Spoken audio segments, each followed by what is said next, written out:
Good morning, sir. Let's resume our discussion. So quickly, can a couple of you or convey a few points that we have discussed in the last class? Sir, I think we discussed gradient descent, right? Right. Okay. And Gradient. Yeah, gradient gradient. descent and gradient ascent. Okay, very good. Why did we discuss gradient descent? Because it's sort of a optimization problem for cost functions in Okay, machine very learning. good. Right. And gradient descent does what kind of optimization?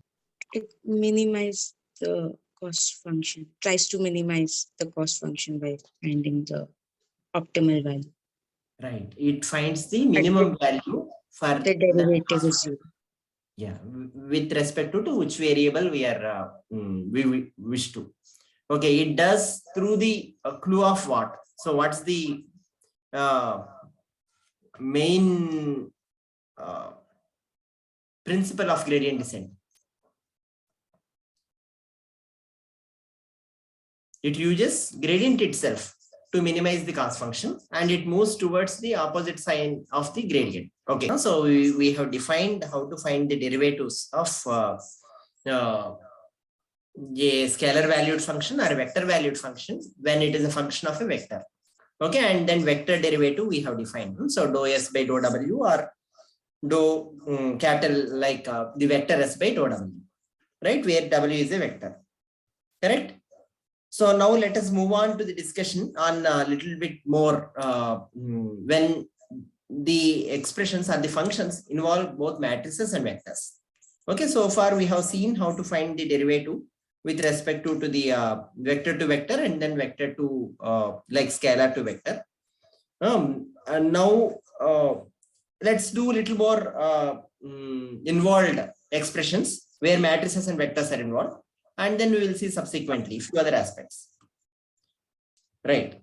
So we have defined how to find out a vector derivative with respect to the vector. So did anybody has got any doubt when I define like this? So dou s by dou w I have defined like this. Okay. So this is not only the definition. Okay, if there are some books which will define it in the other way, in sense that dou s1 by dou w1, dou s2 by dou w1, and so on. So they will find out the derivative with respect to the s1 in the column. Okay, and then s2 with the second column and so on. Sorry, s1 in the first row, s2 in the second row, s3 in the third row, and so on. Okay, here we have found s1 in the first column, s2 in the second column, and so on. Okay, so it can be this depends upon how we define. Okay, so since we even the books that we follow or the subsequent discussions will be in line with this definition, we are going with this definition. Hope this is clear. Now let's move on to an expression. The example 2 you can consider. Okay, in vector to vector derivative, where S is defined as W transpose MW, and the dimension of W is D cross 1, and this is anyway 1 cross D, and hence the dimension of M will be D cross D. Now, if you would like to find dou S by dou W, okay, what it will be? That's the question. How do you think we will solve? First of all, is this a scalar or a vector? This Scalar, is right? Scalar. This is a scalar. Okay, and hence it is a scalar. You can also be considered scalar valued function, in the sense that function finally gives a scalar value. Okay, but however, both matrices, vectors are involved. So now the question is dou s by dou w we want to find. So the expression is like this. How do you think we will go about? Any idea, or you can make a guess also? So I think first we can find the expression for MW. Right. And then we can see that how each element is affected by the W transpose, like Right. how is the So multiplication. yeah, that actually that's one way. So what you are saying is we will express W1, okay, and then WD. Okay, this is anyway this. And then here when we see M11 and M1D, Okay, in fact, we can use small m or capital M. So let's use small m consistently for elements. M D1, M DD. Okay, and then here you will have W1, WD. Correct? And then you can express this. Okay, you can expand this. Okay, and then find out the differentiator. You know the definition. Dou S by dou W is defined like this. So you find out the derivative dou S1 by dou W1. Okay, or dou SK by dou WJ. Okay, in general you can find. Okay, and then write in the expression here. Right, that is one way of doing. Okay, there is slightly other way of doing. So just to simplify the discussion, because that's a whatever you have said is a direct procedure that I leave it to you to work out. Okay, and confirm whatever I write now. So as you have seen, if S equal to M into W, dou S by dou W equal to M transpose. Just now let us do before the one I have discussed now. Assume that S, if I define it as W transpose M. Okay. So in that case, what is the dimension? This is D cross D, and then this is 1 cross D, and then S will be what dimension? 1 cross D. Is this correct? In this case, if I want to find dou S by dou W, right? Okay, again, it is defined in the exactly same manner as we have discussed before. The definition should not change. So dou S1 by dou W1. Okay, and then dou S1 by dou WD, dou S2 and dou SD by dou W1, and dou SD by dou WD. Okay. Oh, so now if I substitute all this, okay, what do you think I will get? Row vector and with each element M1, M2, M3, like that. Okay, just check it little carefully. W1 to WD you will have M11, M1D, M1, MD1, MDD. Okay, and now if I express this is a row vector as you said. Okay, so this one if we see, this is W1 M11 plus W2 M21 plus, okay, and so on WD MD1. Okay, this is the first element. Okay, so and then here I am writing with column. Oh, assuming like this column is indicating that it is the same row. Okay, it's not in the column vector. I think we could get the diagonal elements, right, sir? Just see little carefully. Again here M1. So you have to do for the second column, right? Second row if you want to get. So W1 M12 plus W2 M22 plus WD MD2. MD2 or MD2. So here it is M21, M12, right? Right. So when you have done this, this is initially M21, M12, right? Okay. So this is what you get. And then again column and so on. Okay. So now if we do differentiation, now can you guess what you get? The first row of the M matrix. Okay, first row of M matrix, very good. So here if we differentiate dou S1 by dou W1, it is M11. Okay, dou S2 now, dou S2 by dou W1 again. Okay, so dou W1 because the first one itself. So I get M12 again, right? So M1D. Do you people agree or not? So this is S1, this is S2, okay, S3 and so on. I have differentiated with respect to W1 only. and I got the first row. Correct? Now, similarly, if I do, what I get here in the last? Dou S1 by dou WD. M D1 and then dou SD by dou WD. MDD. Here MD2. Right? So what did I got essentially? Can you crisply now write this? Dou S by dou W. M. Yeah, right. Okay, so when we define S as W transpose M and differentiate, what we are getting is M. And when we define S as, okay, if S is defined as M into W, and then dou S by dou W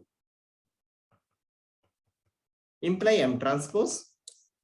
If S is defined as W transpose into M, okay, and then if we perform dou S by dou W with the same definition, what we have is M.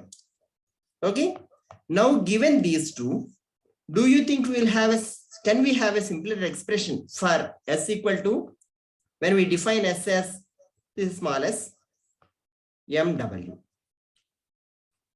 and dou S by dou W is what is needed?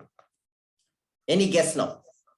Sir, could it be MW plus M transpose W transpose? Okay. Yeah. So actually, see, I will write now whatever you are coming closer. So assume that this is a when we have a function of two variables, what do? We perform usually partial derivative. Okay. So assume that now, since it is the same variable appeared two times, so assume that one time this is partial derivative, this is variable, other time this is variable. The remaining ones are constant. Okay, so what can I write now in the first case? So I assume MW is equal to X. Okay, and then write W transpose X. Okay, this is one expression. So I need to find dou S by dou W. I'm just writing this as W transpose X, considering this. Okay, plus, okay, it's not in fact plus, but I'm assuming that since I do two times, okay, differentiation of this I have to do, partial differentiation. And then partial differentiation of what I have to do? Now I define W transpose M as another vector Y or Y transpose, just to have my simplicity of better comfortability of writing. Okay, W transpose M is Y transpose, and hence what I write, Y transpose W is the second term of partial derivative. Okay, so now if I do this, so if I differentiate with respect to W transpose X, what I get, all are vectors now. Please note that this is a vector, this is a vector, and so on. Okay, given that, what the answer here is X, right? Plus, what is the answer here for the second partial derivative? Y. It is Y. Okay, so now what is X now? M into W plus what is Y? What is Y? W MW transpose M transpose W. Right, M transpose W. Okay, so now if I finally write the answer, M plus M transpose into W. Okay, hope you got the point. This is a simplified way of doing, but however, I would encourage you to expand it, okay, fully. In fact, the other way of, you can expand fully and then find out each element of this dou S by dou W. In fact, other way of doing it is, S can also be written in terms of double summation. Okay, so you can write now I is A. So I is one variable and J is other variable. Okay, then what we have is Wi, Mij, Wj. You can write S in this way and then apply partial derivatives. Okay, that is also the other way of doing. Okay, once you differentiate with respect to, so because we need to find out dou, here if we want to write dou S1 by dou Wj, So dou Si by dou Wj kind of expression you will get. Okay, in fact, sorry, you will not get a matrix here. So you will get a vector. So that's how what we have got here finally is a vector. Please note that. Okay, so you will get a vector since S is a scalar, but still that vector involves all these elements.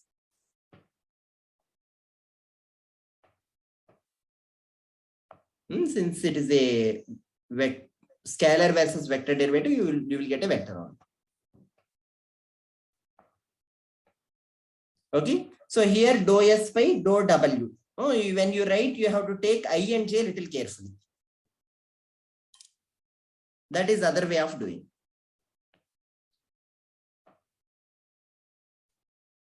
Okay, K can take I or J.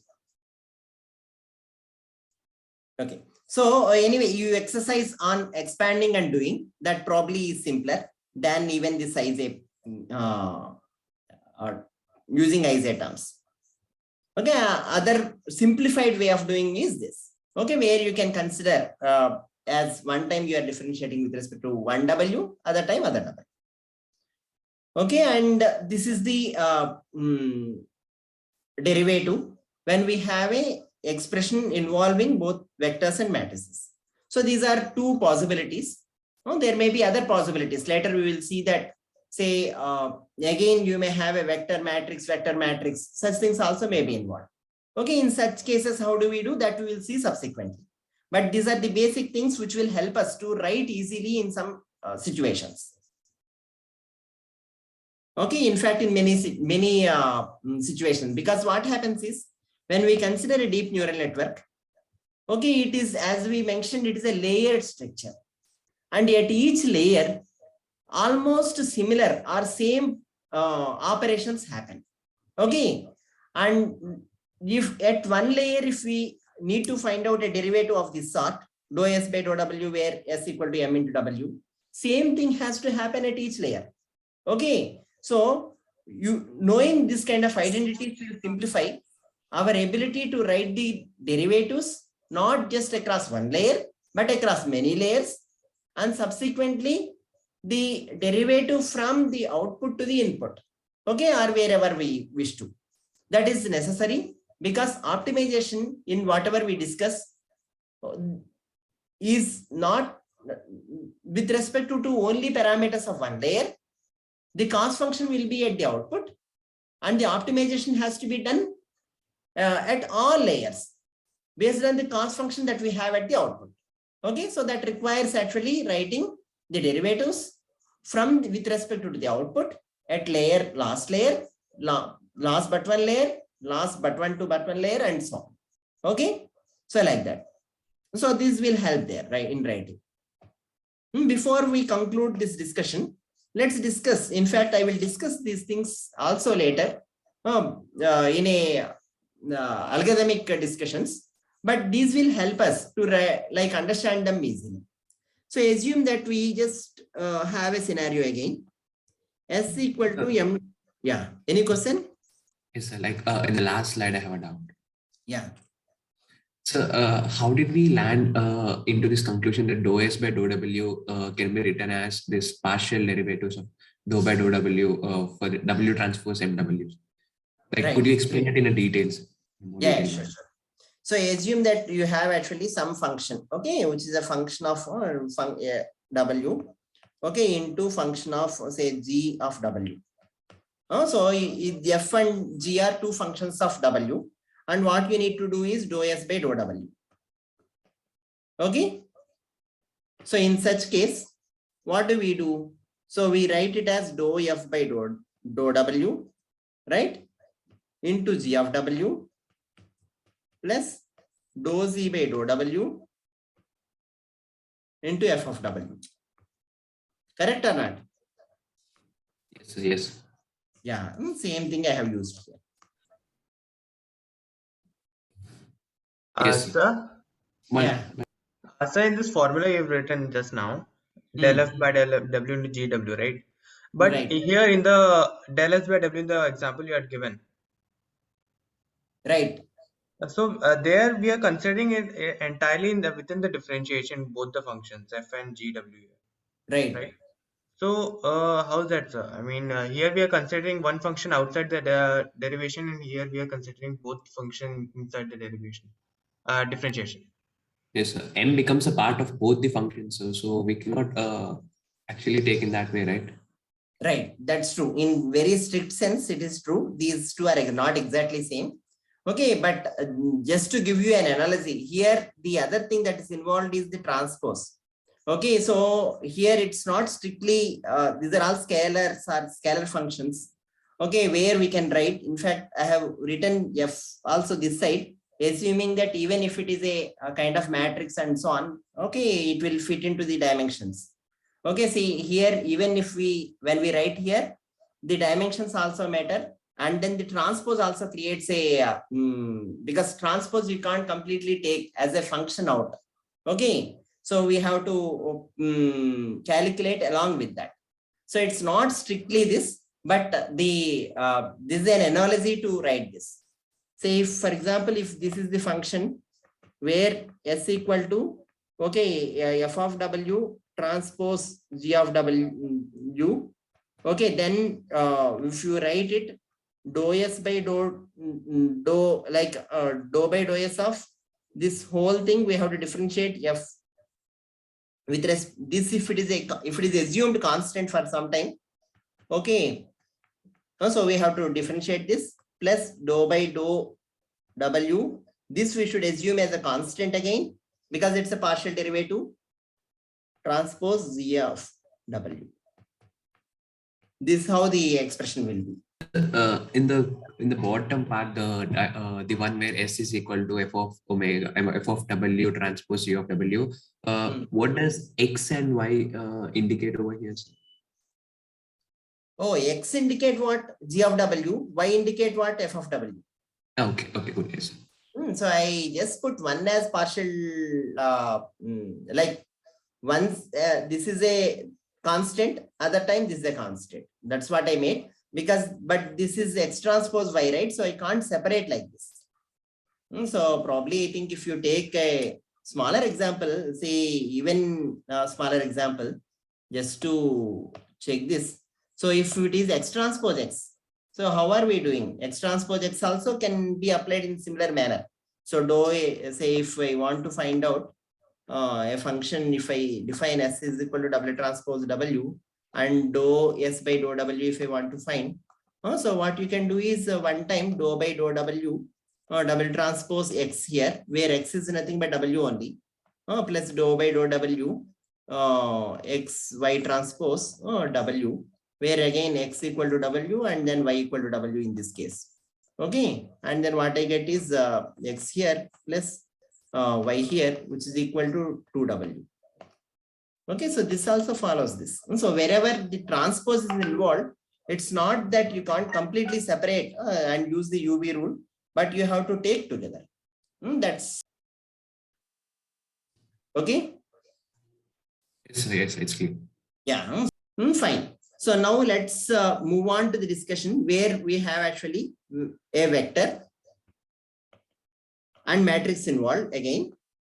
But now if you would like to find out some derivative with respect to the matrix elements. See here what so far we have done is we are finding the derivative of a vector with respect to the vector. So when we have written vector to the vector, we have seen that vector itself has n elements or d elements, and the other like the vector with respect to which we are finding derivative also has n or d elements. So the each element of the numerator vector has to be differentiated with each element of the denominator vector. Okay, and hence total partial derivatives, if you see, so n cross d or n cross n or d cross d, depending upon the dimensions of the numerator vector and the denominator vector.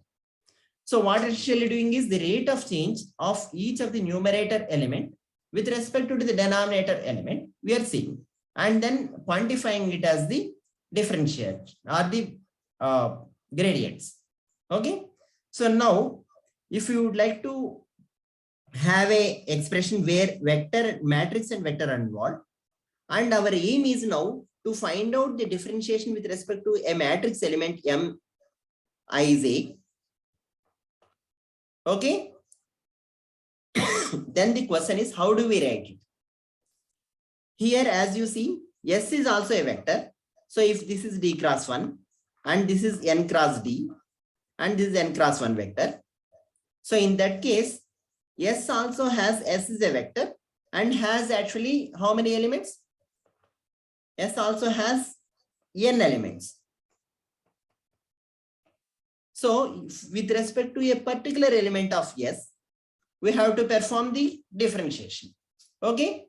So total number of gradients that we get will be of order N cross D cross N, in the sense that it is not a no more a matrix.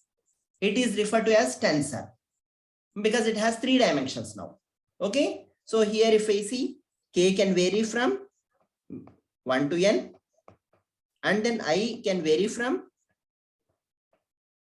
I also can vary from, I is the row, right? Number of rows, 1 to N, and then J can vary from 1 to D. Okay. What we are writing is derivative of matrix elements. Okay, with respect to vector valued function. Okay, please note that here our variable is M itself. Okay, not W. Okay, so now any guess on how do we write it?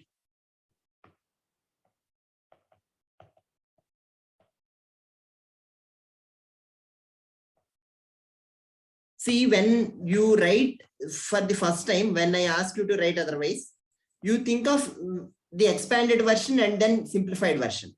First, you expand what is S1, S2, and so on. And then you give me the answer. Okay, so let's write first. Okay, let us write in a more expanded way here. What is S1?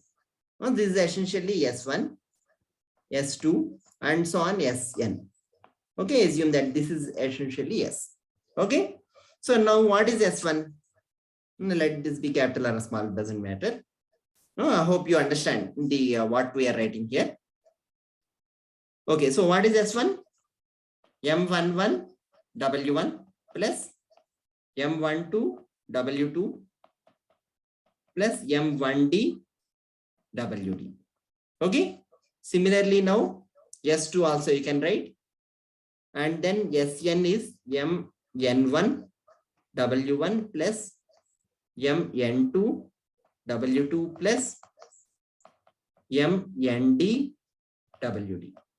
Okay, so now if I write dou Sk by dou Mj, what should I write?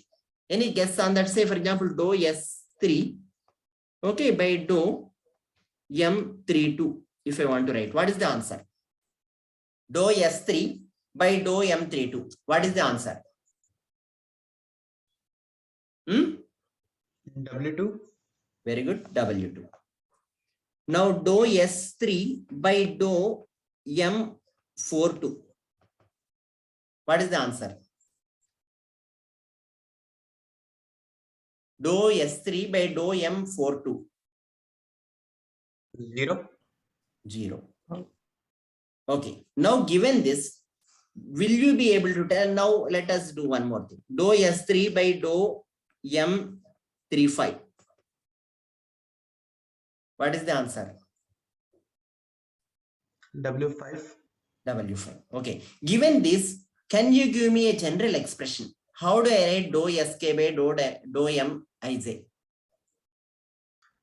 Sir, if K is equal to I, Okay, very good. we have to divide it into conditions here. Okay, And if K is very equal good. to I, K equal to I. then it will be equal to Wj, Okay, Wj if K equal to I. Very good. else 0. Okay. Okay, others agree with this? Okay. Yeah, this is correct. So now the next question for me is, I do not want to have actually two different expressions writing this. I want to write this whole thing in a single expression. Dou sk by dou mij, I want to write in more compact way. Okay, that means a single, because when I use expressions, okay, this is one intermediate value or intermediate solution. I may need a complete solution and I need to use this intermediate solution in a bigger simplification. Okay, so I can't have like this, a conditioned version like this. We would like to write in a simplified version. Any suggestions on that? Yeah, when we want to write, okay, when k equal to I in a simplified version, what do we do? Can we say, can we use impulse functions like that? Right, you can use. Okay, so then it would be wj del Okay. of impulse function of k minus I. K equal to I, it is k equal to I and wj. Okay, right, del of k minus I is fine. Okay, so to write, and what we say is, what essentially it gives is, okay, I hope all of you know, del is a discrete delta function, okay, which is one when k equal to I. In fact, we can also write for a simplified notation, or for better understanding, we may write k equal to z also. So when k equal to z, delta function is 1, otherwise 0. This can also be written as 1 k equal to I, 1 at k equal to I. This is the other notation. So different books and different researchers follow different notations. But the answer is same. Okay, the whatever we have written is same. So del k, the dou sk by dou mij is 1 k equal to I into wj. Okay, so that means k equal to I, it is 1, otherwise 0. This indicates that. Hope this is clear. Okay, fine. So now this actually, these are good enough for us to use in subsequent discussions. Whenever we get the vectors to vector derivative, vectors to matrix derivative, okay, and then vectors, scalars to vector derivative, and so on. Okay. Sir? Yeah. Sir, we found the element here, but what would be its index in the matrix itself? In the derivation, when we differentiate it, like here, what would be the index of this element here? See that how many elements, how many indexes does it has? And you said n cross d cross n. Yeah, right? it's actually a tensor. So you can't write in a matrix representation. But okay. sir, we can represent it in a 3D matrix, right? Yes. Yes. So yes. I was asking in that aspect, like what would So be you can then consider k equal k I. Okay. So you can, the order is up to us. So how we define again, like we have defined here. Okay, we can define the derivative tensor. Okay, in that you can put at Kij. Okay, sir. So yeah, what usually happens is this will be an intermediate variable, and over this summations will be there. Okay, usually. So when we perform summation, the variable with which we perform summation will automatically take care. So how we are using this. And then finally what we get is a simplified answer. We will not get answers. Okay, for when we differentiate a function with respect to a variable, finally we may not get most of the times tensors. But this acts as an intermediate tensor to simplify that like big derivative. Okay, that we will see later.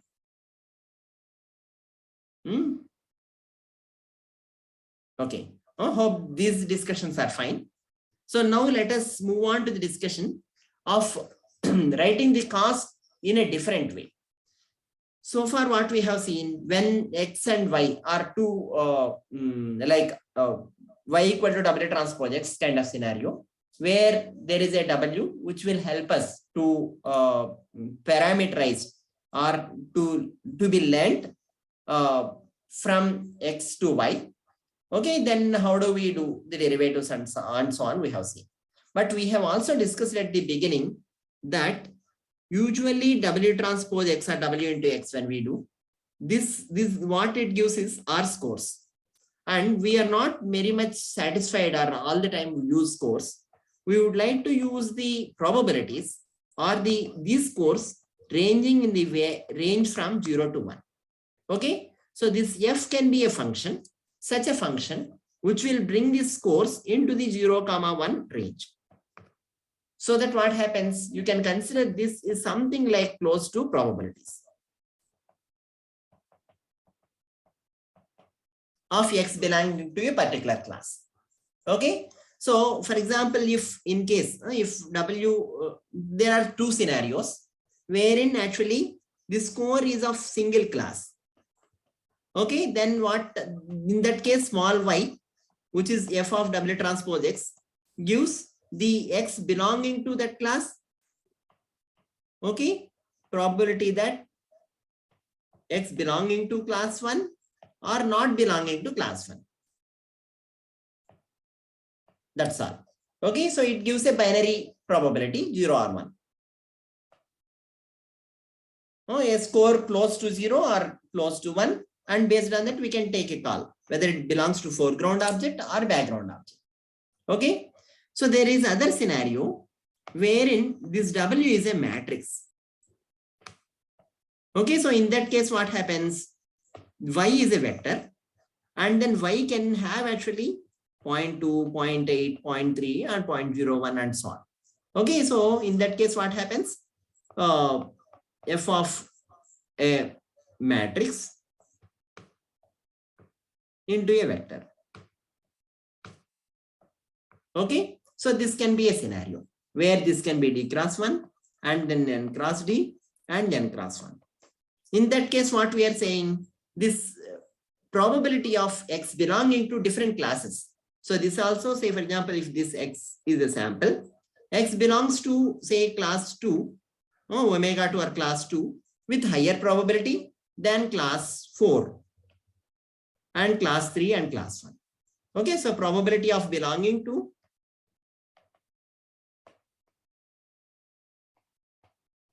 class 1, class 2 and class 4, probability of X belonging to class 1 to class 4 will be given by this. Okay, so in either case what we will be getting is a possible PDF, probability density function, okay, of X belonging to two classes or a binary classification scenario or multi-class, okay, or belonging to multiple classes. This is referred to as binary classification.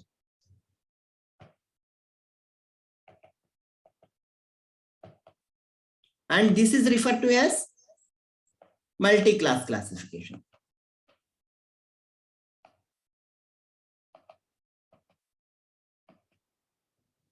Okay. So this gives the PDF of X, okay, belonging to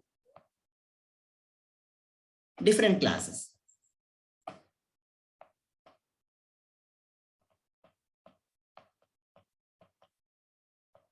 Okay, so this is in fact, rather than saying PDF, what we say here is posterior probabilities. Why posterior probabilities? That is considering the sample and the learning, what we can infer, how much probability does it belongs to corresponding classes. That is posterior means after considering the whole measurements, okay, and as well as the prior knowledge, any other knowledge that will help us to learn.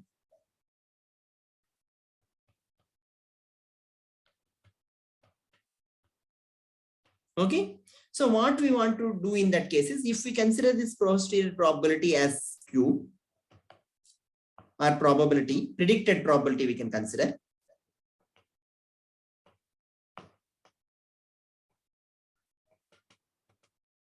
Okay, predicted probability, let us be Q or capital Q. Capital Q just representing the vector Okay, where we have actually Q1, Q2, and so on belonging to n classes. Okay, and then small q is only belonging to one class, whether it belongs to or doesn't belongs to. So it can be considered usually as say q and 1 minus 2 to make our job simple. Belong to that class or doesn't belongs to that class. Okay, so no need to write q1, q2. Okay, it's a binary classification problem. Only a scalar probability belonging to that class and 1 minus q is not belonging to that class. Multi-class classification, we have the posterior probabilities belonging to class 1, class 2, and class n. Okay, so given this, what is of importance is how close this predicted probability to the actual probability. So we may say that actually the actual probability or the true probability.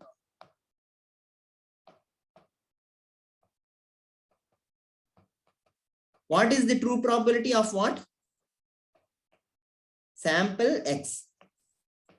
Okay, belonging to that class. This may be P. So that means if it is foreground sample, P is equal to 1. If it is background sample, P equal to 0 or 1 minus P equal to 1. Sorry, 1 minus P is 1, P equal to 0, background sample. Okay, and then small p here. And then in fact, capital P is used everywhere. So capital P here. You can use small p here and capital P here. That means probability of belonging to one of the class. Say if we say that it belongs to only one of the class, remaining all will be zeros. Okay. In some cases, if we say that it may belong to class 1, class 2 as well, then it can be coded differently. Okay. So, but usually it belongs to one of the class out of 10 classes or whatever n classes. Then we say that 0, 1, 0, 0, 0 or say 1, 0, 0, whatever. It's actually a binary vector. Okay. So belonging to this sample belong to particular class. Now what is important is given the predicted probability and the desired or the true probability, what we want to measure is the discrepancy or the distance between these two probabilities. How these two probabilities are, how close Q to P is of importance. Is it not? To say that how predicted probability is close to P. That can be measured by a statistical measure that is referred to as KL divergence. Okay, Kullback-Leibler divergence. See, before even going to Kullback-Leibler divergence, we may need to define, or we need to define some of the terms called entropy and cross-entropy. What does entropy tells is how much is the information content, okay, in a PDF. Okay, if I give you a probability density function, or if I give you a PDF of a random variable, okay, it tells us how much is the information content or randomness, okay, in that PDF. That means how certain I am about that random variable given its probability density function. Say if I give you 1, 0, 0, 0, 0 and so on, are we certain or not? We are certain. Okay, so its randomness is low. Okay, and then the entropy is a quantification of randomness. Okay, so it will be its quantification of uncertainty. So it will also have actually zero uncertainty. Okay, entropy will be 0 for this. Okay, but if we have actually 0.1, 0.8, 0.2 and so on, okay, 0.7, 0.2, 0.0 and so on, okay, then there is a randomness in that. So entropy will not be 0. Okay, so we will see how to define entropy in the next class. Once we define entropy, the next time is cross entropy. Okay, if we consider between two vectors or PDFs, Q and P, how much is the commonness of information between these two PDFs? Okay, that means are they exactly alike? Or is there a, say if we know P, can I infer about Q? Or is there information that is not there in P but there in Q? Okay, how much is the information commonness in P and Q? Or if I know P, how much more information should I know to know Q? Okay, that kind of information. KL divergence roughly does the same. KL divergence, what it says is puts one of them as reference. If I know P, to know the information about Q, how much, okay, I have, what is the discrepancy or how much difference should I have? Okay. So cross entropy quantifies the commonness of information. KL divergence gives how much to move towards P to Q to get the same information as P to Q. Okay. So we will define these things in the next class and then take some of the examples to understand this. And these usually are considered as cost functions in many of the classification problems and other computer vision tasks as well in deep learning when we model the computer vision task through deep learning. Thank you then.